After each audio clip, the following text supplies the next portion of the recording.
प्रधानमंत्री मोदी आज छत्तीसगढ़ में थे, कांकेर में रैली थी उनकी। अमित शाह हरियाणा में थे। दूसरी साइड देखे तो राहुल गांधी तेलंगाना में थे, केजरीवाल एमपी में थे, नीतीश कुमार पटना और अखिलेश यादव देवबंद में थे।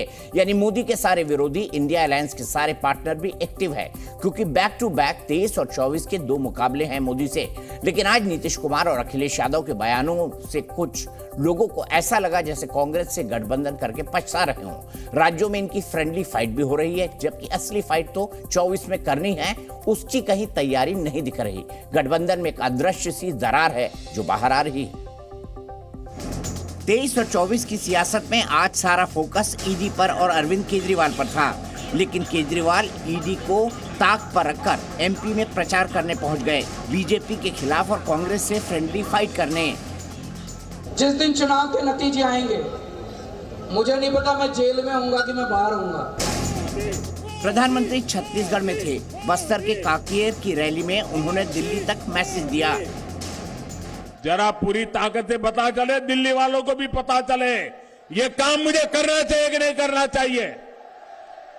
चोर लुटेरों को ठीक करना चाहिए कि नहीं करना चाहिए। भ्रष्टाचार के खिलाफ लड़ना चाहिए कि नहीं लड़ना चाहिए। लुटेरों का हिसाब चुकता करना चाहिए कि नहीं करना चाहिए। ये गरीब का पैसा वापस आना चाहिए कि नहीं आना चाहिए। मोदी ने लगे हाथ भ्रष्टाचार के खिलाफ क्रेडिट भी ले लिया। ये मोदी की गारंटी है, लूटने वाला एक भी बचने वाला नहीं है। भ्रष्टाचार से लड़ने का एक काम आपने मुझे दिया है, आपने मुझे इसी काम के लिए बिठाया है, मौज मजा करने के लिए नहीं बिठाया है। मोदी चुनाव के फुल फ्लो में चल रहे हैं, तो वहीं इंडिया अलायंस पर कांग्रेस की सुस्ती नीतीश कुमार ने भगाई। नीतीश का इशारा कुछ इस तरह था कि मोदी को हराना है तो अलायंस बनाने से नहीं, उसे चलाने से होगा। एक संकेत ये भी दिया कि या तो कांग्रेस 24 पर फोकस करे, वरना दूसरे दल अपना टाइम खराब न करें, राह बदलें। भाई कांग्रेस पार्टी तो उसी में ज्यादा इंटरेस्टेड है, तो अभी तो जिसको हम लोग कांग्रेस पार्टी को आगे बढ़ाने के लिए हम लोग सब एकजुट होकर काम कर रहे थे, लेकिन अभी उनको कोई इस सब चीज की चिंता है नहीं। आरजेडी ने भी माना कि मोदी से मुकाबले में जो रफ्तार चाहिए वो इंडिया अलायंस में अभी नहीं है। 5 राज्यों में चुनाव हो रहे हैं, व्यस्तता लाजमी है। थोड़ा बीच में गैप आया, अब जैसे ही फॉर्मेलिटीज कंप्लीट हो जाएंगे फिर सब बैठ के फिर एक्शन प्लान को इम्प्लीमेंट करेंगे हम लोग। दूसरा ट्रेलर यूपी में अखिलेश यादव ने दिखाया। एमपी में कांग्रेस के बर्ताव से अखिलेश पहले ही भरे बैठे थे। अभी तक जितने हमने गठबंधन किए हैं, कोशिश हुई है कि किसी गठबंधन को जो साथी हो उसको निराश न करें, और हमारा गठबंधन और पीडीए स्ट्रेटजी, पीडीए ही हराएगा एनडीए को। लखनऊ में अखिलेश ने समाजवादी पार्टी की चुनावी बैठक की। सूत्रों के मुताबिक बैठक में अखिलेश ने कहा, पार्टी कार्यकर्ता सभी 80 सीटों के हिसाब से तैयारी करें। गठबंधन होता है तब भी 65 सीटों पर तो हम ही लड़ेंगे। यूपी में समाजवादी पार्टी सबसे मजबूत है, हमारा कैडर है। अखिलेश ने बता दिया कि कांग्रेस जब आएगी तब आएगी भी तो बहुत ज्यादा की उम्मीद न रखे। बैठक में समाजवादी नेताओं का मन भी खट्टा था। कहा, कांग्रेस से गठबंधन से वैसे भी फायदा नहीं है। 2017 में कांग्रेस को 105 सीटें दी पर 7 पर ही जीती। जहां हम लड़ते हैं कांग्रेस का वोट शिफ्ट नहीं होता है। हालांकि गठबंधन में अड़ीबाजी पर अखिलेश बाहर कुछ नहीं बोले, लेकिन 5 प्रदेशों वाला दर्द भी नहीं छिपाया कि उनके पीडीए को प्यार के बदले धोखा ही मिला है। गठबंधन नहीं है तो हम स्वीकार करते हैं गठबंधन नहीं है, और गठबंधन अगर केवल उत्तर प्रदेश में केंद्र के लिए होगा तो उस समय विचार किया जाएगा। अगर भारतीय जनता पार्टी को हटाना है तो कांग्रेस की जिम्मेदारी है। इंडिया गठबंधन की सबसे बड़ी दरार सीटों को लेकर दिख रही है। एमपी में अखिलेश नीतीश केजरीवाल का उतरना छोटा ट्रेलर है। बड़ा ट्रेलर तब दिख सकता है जब यूपी बिहार के साथ बंगाल, दिल्ली और पंजाब में सीटों की बात आएगी। इसी पर बात करेंगे। इंडिया की जो खटपट है उस पर भी बात करेंगे। अगर क्रिकेट में भारत जीत जाता है, बिल्कुल जीतेगा, उस पर भी बात कर लेंगे। कौन कौन खास मेहमान मेरे साथ जुड़े हुए हैं बता दूं सबसे पहले राखी राठौर जी भारतीय जनता पार्टी की राष्ट्रीय प्रवक्ता, प्रोफेसर अजय उपाध्याय जी राष्ट्रीय प्रवक्ता कांग्रेस पार्टी के, Rajiv Ranjan ji national secretary Janata Dal United के और राष्ट्रीय प्रवक्ता, doctor Anurag Bhadauria spokesperson Samajwadi party के, ए.के. वाजपेयी साहब स्पोक्स पर्सन लोक जनशक्ति पार्टी रामविलास पासवान के। तो अनुराग भाई आज शुरुआत आपसे हो, श्री गणेश आपसे हो। अब अखिलेश ये गाना क्यों गा रहे हैं राहुल गांधी और कांग्रेस वालों के लिए, अच्छा सिला दिया तूने मेरे प्यार का, यार नहीं लूट लिया घर यार का, याद है आपको ये गाना? ये सब समाजवादी वाले कल से गा रहे हैं, बोल रहे हैं हम तो कम से कम 65 पे लड़ेंगे। देखिए मैंने आपको पहले ही बताया, जो भारतीय जनता पार्टी के लिए तो एक ही बात है, औरों के ख्यालात की लेते हैं तलाशी और अपने गिरबान में झांका नहीं जाता।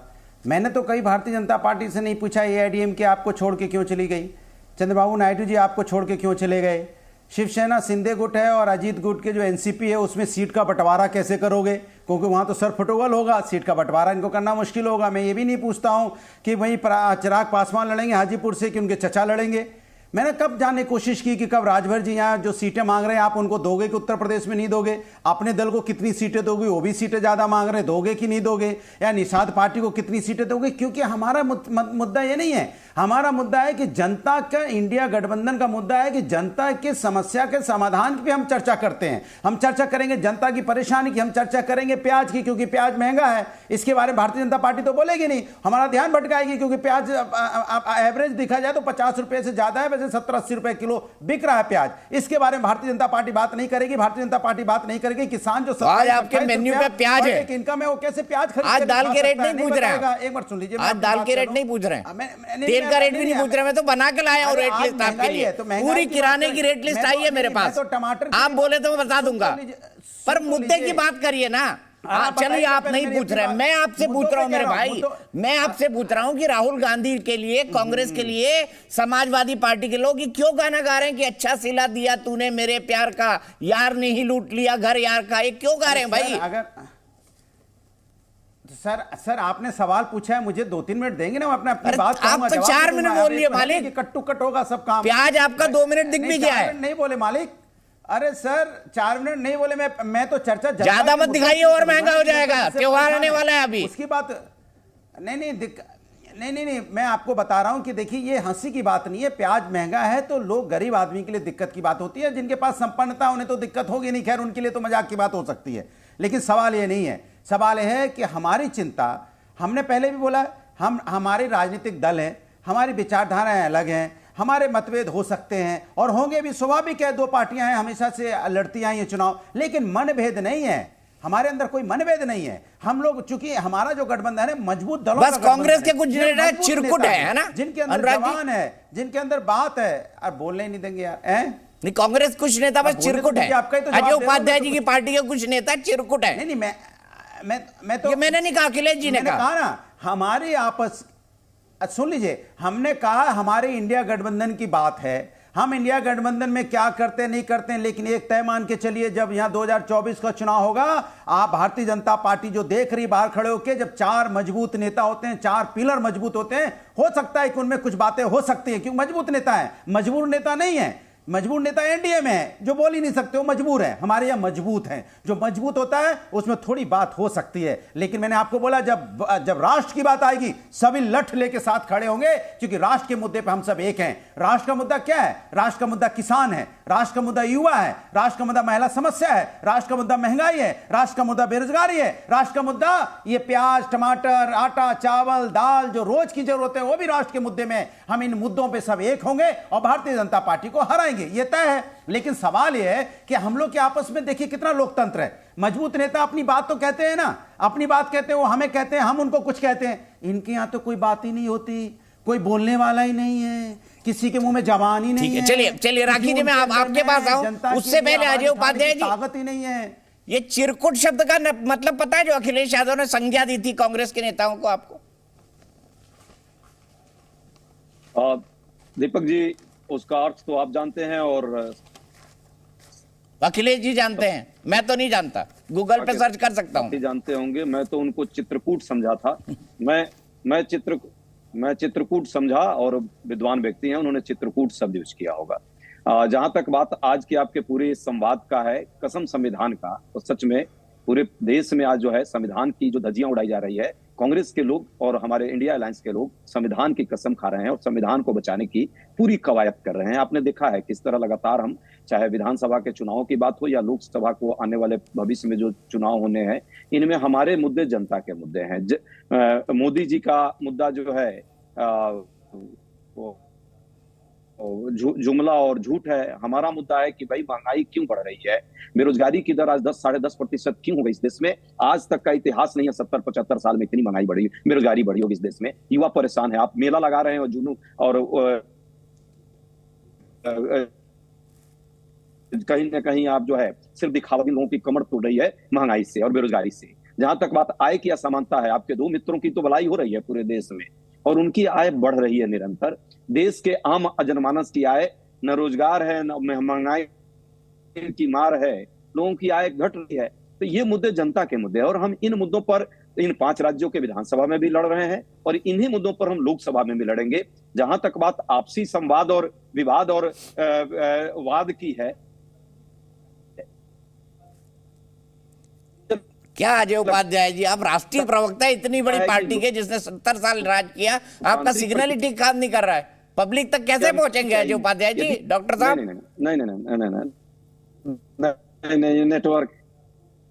नेटवर्क नहीं, ये मोदी जी का षड्यंत्र है। बीजेपी राखी राठौर जी की पार्टी है इसके पीछे कि आपका नेटवर्क ठीक नहीं चल रहा है। ग्रामीण एरिया में हूँ, सिग्नल की प्रॉब्लम आपको होगी। मैं चुनावी क्षेत्र में हूं और चुनावी क्षेत्र में कई बार दिक्कत आ रही है, ये बात मैं समझ सकता हूं। एक बात और नहीं, मेरा एक सवाल है। अब आपने बोल लिया अपनी बात, आपने सब वही बातें कह ली जो आप 9.5 साल से कह रहे हैं। कोई दिक्कत नहीं, आप कहिए, आप स्वतंत्र है कहने के लिए और हम चर्चा के लिए बैठे। लेकिन मुझे एक बात बताइए, ये नीतीश कुमार जी ने क्यों बोल दिया कांग्रेस आजकल जो है इंटरेस्टेड ही नहीं है? ये क्या हो गया नीतीश जी को? देखिए, नीतीश जी एक वरिष्ठ नेता है, अनुभवी नेता है और उनका मान सम्मान हम सभी लोग पूरी ईमानदारी से करते हैं। और उन्होंने जो चिंताएं जताई है, कंसर्न देना, कंसर्न व्यक्त करना और नाराजगी का मतलब समझते हैं रिजेंटमेंट शब्द अलग हो जाता है, अर्थों का और शब्दों का भाव समझना चाहिए। उन्होंने चिंता की है कि भाई हम और बेहतरी से आगे बढ़े और ये भी उन्होंने भाव तो देश की जनता समझ रही है। जो अखिलेश जी बोल रहे हैं उसका भी समझ रही है, जो आप कह रहे हैं उसका भी समझ रही है। और जो राजीव जी बोलेंगे, आज राजीव जी क्या, आज इंडिया पे ही बहस कर लेते हैं। राजीव जी रुक जाइए, आज आप थोड़ा सा रुकना पड़ेगा आपको। अब राजीव रंजन जी, कहाँ से ज्ञान प्राप्त हुआ आज नीतीश कुमार जी को कि एकदम से मंच से बोल पड़े वो कि भाई कांग्रेस को तो मतलब इंटरेस्ट ही नहीं है, उनका विधानसभा चुनाव में ज्यादा इंटरेस्ट है। आपस में सब फ्रेंडली फाइट कर रहे हैं, लगे हुए हैं एक दूसरे से।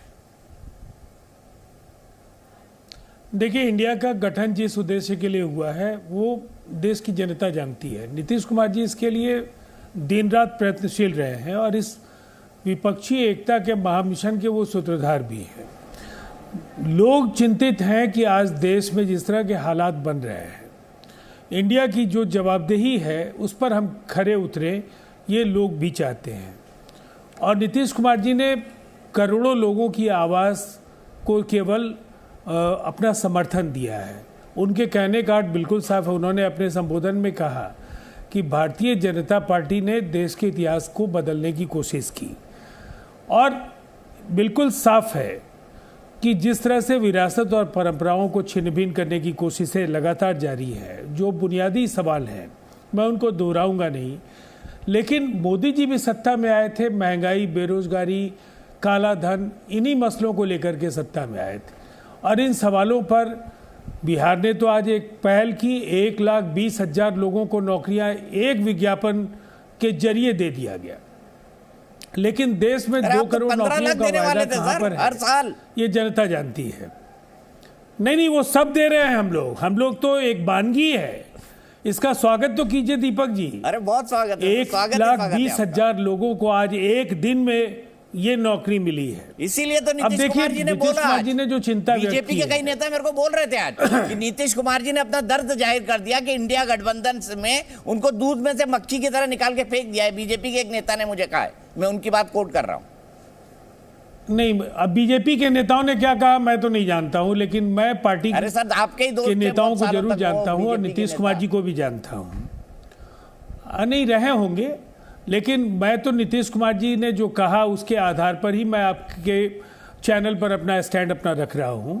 और नीतीश कुमार जी ने साफ साफ कहा है कि इस देश का वातावरण बिगाड़ने के लिए जिम्मेवार भारतीय जनता पार्टी है और इस शासन का खात्मा नरेंद्र मोदी जी से देश को अगर मुक्त कराना है तो इंडिया गठबंधन को अपनी जिम्मेवारी समझना होगा और इस जिम्मेदारी के समझने में लीड पार्टनर के तौर पर कोऑर्डिनेशन कमेटी की मीटिंग्स, रैलीज, इनके जरिए जो एक वातावरण बनना चाहिए उसमें कहीं ना कहीं हम पिछड़ रहे हैं और भारतीय जनता पार्टी के खिलाफ वातावरण बनाने के लिए चुनाव एक उपयुक्त मंच है कांग्रेस का, लेकिन उन्हें प्राथमिकता के आधार पर इंडिया गठबंधन को भी पिछड़ गए जो उपाध्याय जी, आप पिछड़ गए, चुनाव हुए नहीं, पिछड़ गए आप, अभी से गठबंधन बना नहीं, आप पिछड़ गए। कह दिया आज राजीव रंजन जी ने, दिल खोल के कह दिया, बिल्कुल इधर से चिरकुट आया, इधर से पिछड़ गया। आप पता नहीं पूरे बयान में मैंने कांग्रेस को पिछड़ने की बात नहीं कही, गठबंधन के पिछड़ने की बात कही ना, इंडिया गठबंधन के पिछड़ने की, यही तो कह रहे हैं कार्यक्रम है इंडिया गठबंधन। अरे राजीव जी, 4 महीने के अंदर पूरे देश में रैलियां करनी है, कार्यक्रम करने हैं, वातावरण तो आप करने वाले थे ना रैली, कमलनाथ जी ने कैंसिल करा दी भोपाल की रैली एक झटके में, क्योंकि उनको लगा कि सनातन पे जो हमला हो रहा है उसके बाद हार जाएंगे मध्य प्रदेश में हम। तो डॉक्टर अजय उपाध्याय तो जानते हैं ना, प्रोफेसर साहब जानते हैं ना, उन्होंने कैंसिल कराई थी ना अजय उपाध्याय जी, कमलनाथ जी ने बोला था भोपाल में रैली नहीं होगी। देखिए दीपक जी, भोपाल में मत होइए, हम लोग पूरी तरह से लौट करके आ रहे हैं। अरे आइए राजू भाई, आप मेरे मित्र हैं, लौट कर आइए, आप भी मंत्री बनिए। ये लोकतांत्रिक प्रक्रिया है, शुभकामनाएं मेरी। और भारतीय जनता पार्टी के अन्य साथी संगठन जो भी हैं वो बोल नहीं पाते हैं मोदी जी के सामने, लेकिन हमारे यहाँ इतनी आजादी है कि सारे बड़े नेता अपनी बातें रखते हैं। अच्छा, आपने भी रख दी, आपने भी रख दी। मेरी शुभकामनाएं आपको, आप मंत्री बने, संतरी बने, बढ़िया से अपने तरक्की करें। अब मैं अजय उपाध्याय जी बताइए, पिछड़ रहे हैं आप, बताइए पिछड़ रहे हैं क्या अजय जी? देखिए अभी 5 राज्यों में चुनाव है और हम इस चुनाव में कहीं ना कहीं पूरी ईमानदारी से भाजपा को हराने का प्रयास कर रहे हैं। जनमानस में ये आज अखिलेश जी से लड़ रहे हैं मध्य प्रदेश में, छत्तीसगढ़ में आम आदमी पार्टी से भी लड़ रहे हैं, राज्यों में हमारा अलायंस नहीं है, लेकिन इन जेडीयू वाले कहीं मैंने बोला तो सुना है कि वो उन्होंने मध्य प्रदेश में 5-6 उतार दिए ना दीपक जी। अरे दीपक जी, क्यों आप लड़वाना चाहते हैं? गजब गठबंधन है ना, देश की जनता देख रही है और 5 राज्यों में क्षेत्रीय पार्टी तेलंगाना में और बाकी जगह बीजेपी से हम लड़ रहे हैं और ये 100% 5 राज्यों में भाजपा जो है 0 से पर आउट होने जा रही है। इसका 2024 पर प्रभाव पड़ेगा और उसके बाद हम मजबूती से इंडिया गठबंधन के साथ काम करेंगे। और पीएम जो आपने कहा रैली की बात, उपाध्याय चलिए इतना हो चुका है तो पीएम भी बता दीजिए। रैली की बात पीएम भी बता दीजिए अजय उपाध्याय। पीएम भी अच्छी बात है, आप पीएम का आकलन आप कीजिए, अच्छा लगेगा कि इंडिया गठबंधन का पीएम कौन होगा, ये अच्छी बात है। आप नैरेटिव शुरू किया है, कहीं ना कहीं मन मस्तिष्क में तो आ रहा है बात और देश के लोगों में भी आ रहा है कि हम प्रधानमंत्री बनाएंगे, हमारे लोग प्रधानमंत्री बनेंगे। अभी ना 3 दिसंबर तक आपस में निपट लीजिए आप लोग, उसके बाद देखेंगे। 3 दिसंबर तक भाजपा से निपट रहे हैं और 3 के बाद गांधी मैदान में आप लोग आपस में निपट लेंगे 3 से पहले। राखी जी, आप कुछ कहना चाहती हैं? देखिए इतनी अच्छी बातचीत हो गई आज, राजीव भाई से भी, अनुराग जी से भी, अजय उपाध्याय जी से, हंसी खुशी के अंदाज में। भारत जीत रही है भाई, अच्छा है, ठीक है, हम भी हंसी खुशी के अंदाज में। भारत भी जीतेगा और भारत भी जीत रहा है, दोनों। देखो आप इंडिया ही भूल गए, अब मैंने भारत बोल दिया तो आप इंडिया भूल गए। अनुराग जी रुक जाइए, राखी जी अभी तक बोली नहीं है, यह न्याय होगा उनके साथ। इंडिया आगे जीतेगी। नहीं मैं 2 ही सेकंड। अरे आप भूल जाते हो, आप बार उल्टा बोलते हो अनुराग जी, मेरे को ही ठीक करना पड़ता है। दीपक जी मौका दीजिए बोलने का, सबका आ गया मौका दीजिए सब बोलने का, क्योंकि आप बीच में बोलते हो तो हमारी बात नहीं जा पाती। ठीक है राखी जी बोलिए प्लीज। देखिए दीपक जी, हम लोग जब से ये डॉटेड अलायंस बना है तब से कई बार इस बात के डिस्कशंस हुए, कोई ना कोई पार्टी, चाहे अगर मैं वेस्ट बंगाल में बात करूं तो वहां टीएमसी कांग्रेस के बीच में, दिल्ली और पंजाब की बात करूं तो वहां पे आप पार्टी और कांग्रेस के बीच में लगातार जिस तरह के स्टेटमेंट्स आते हैं, साफ दिखता है इस बात का। अनुराग जी से बोलिए थोड़ा सा, आप देखिए डेकोरम, आप एक सीनियर नेता हैं और मुझे उम्मीद है कि आप वो एक व्यवस्था देंगे मुझे कि आप बीच में नहीं बोलेंगे, मैं आपके बीच में नहीं बोली थी। बहुत बहुत धन्यवाद आपका। तो जहां तक इनके अलायंस की बात है दीपक जी, इनके जो स्टेटमेंट्स लगातार आते हैं और हम बैठ करके उसको डिस्कस करते हैं। जनता समझ गई है कि किस तरह के गठबंधन में ये लोग जाने वाले हैं, क्योंकि इस गठबंधन के बीच में जो अभी वाली गांठें हैं, इन गांठों को खोलना संभव ही नहीं है। जिस तरह से आपने देखा कि अखिलेश जी ने एमपी में जिस तरह के चिरकुट अखिलेश वखिलेश जैसे स्टेटमेंट्स इनके बीच में शेयर होते हैं, निश्चित तौर पे एक ऐसी गठबंधन की सरकार जो कि मजबूर सरकार होगी, वो पहले भी हमारे देश ने देखी है, वैसी सरकार नहीं लेकर आएंगे। उन्होंने ये भी देखा है कि कांग्रेस पार्टी ने चरण सिंह जी के साथ और चंद्रशेखर जी के साथ में क्या किया था। इसलिए गठबंधन की सरकार जनता नहीं चाहती है, जनता चाहती है एक मजबूत सरकार। और देखिए दीपक जी, इनके गठबंधन में क्या होता है नहीं होता है हमें इससे कोई मतलब नहीं है, क्योंकि 2019 में भी गठबंधन हुआ था और उसका क्या रिजल्ट हुआ, हमने 2014 से बेटर परफॉर्मेंस 2019 में परफॉर्म की और उससे बेटर हम लोग 2024 के अंदर आएंगे, क्योंकि इससे कोई फर्क नहीं पड़ता। फर्क किस चीज से पड़ता है? फर्क इस बात से पड़ता है कि हम लोगों ने 10 सालों के अंदर क्या डिलीवर किया।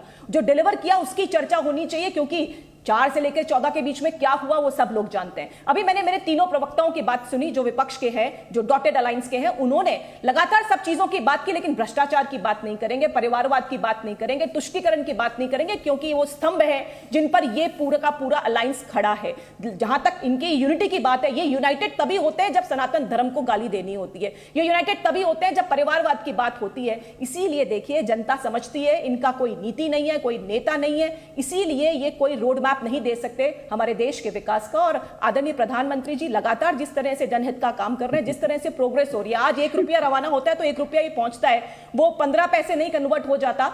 इसीलिए जनता जो है वो अगले चुनाव में भी, और आपने बहुत सारे सर्वेज भी ये बताते हैं कि आगे आने वाले 2024 के अंदर अपने देश के प्रधानमंत्री के रूप में फिर से आदरणीय नरेंद्र मोदी जी को ही जनता चुनेगी, क्योंकि उन्होंने बिना किसी भेदभाव के हर एक व्यक्ति तक अपनी योजना पहुंचाई है। कभी तुष्टीकरण नहीं किया कि ये योजना इस पर्टिकुलर सेक्शन के लिए होगी, इसके लिए नहीं होगी। कोई भ्रष्टाचार का बातें चाहे कितनी भी करे, लेकिन ये एक भी आरोप सिद्ध नहीं कर पाए। तो जिस तरह का 2014 से लेकर के अब तक का, और 24 जब कार्यकाल कंप्लीट होगा तब तक का जो टेन्योर रहा, निश्चित तौर पे जनता विश्वास करेगी।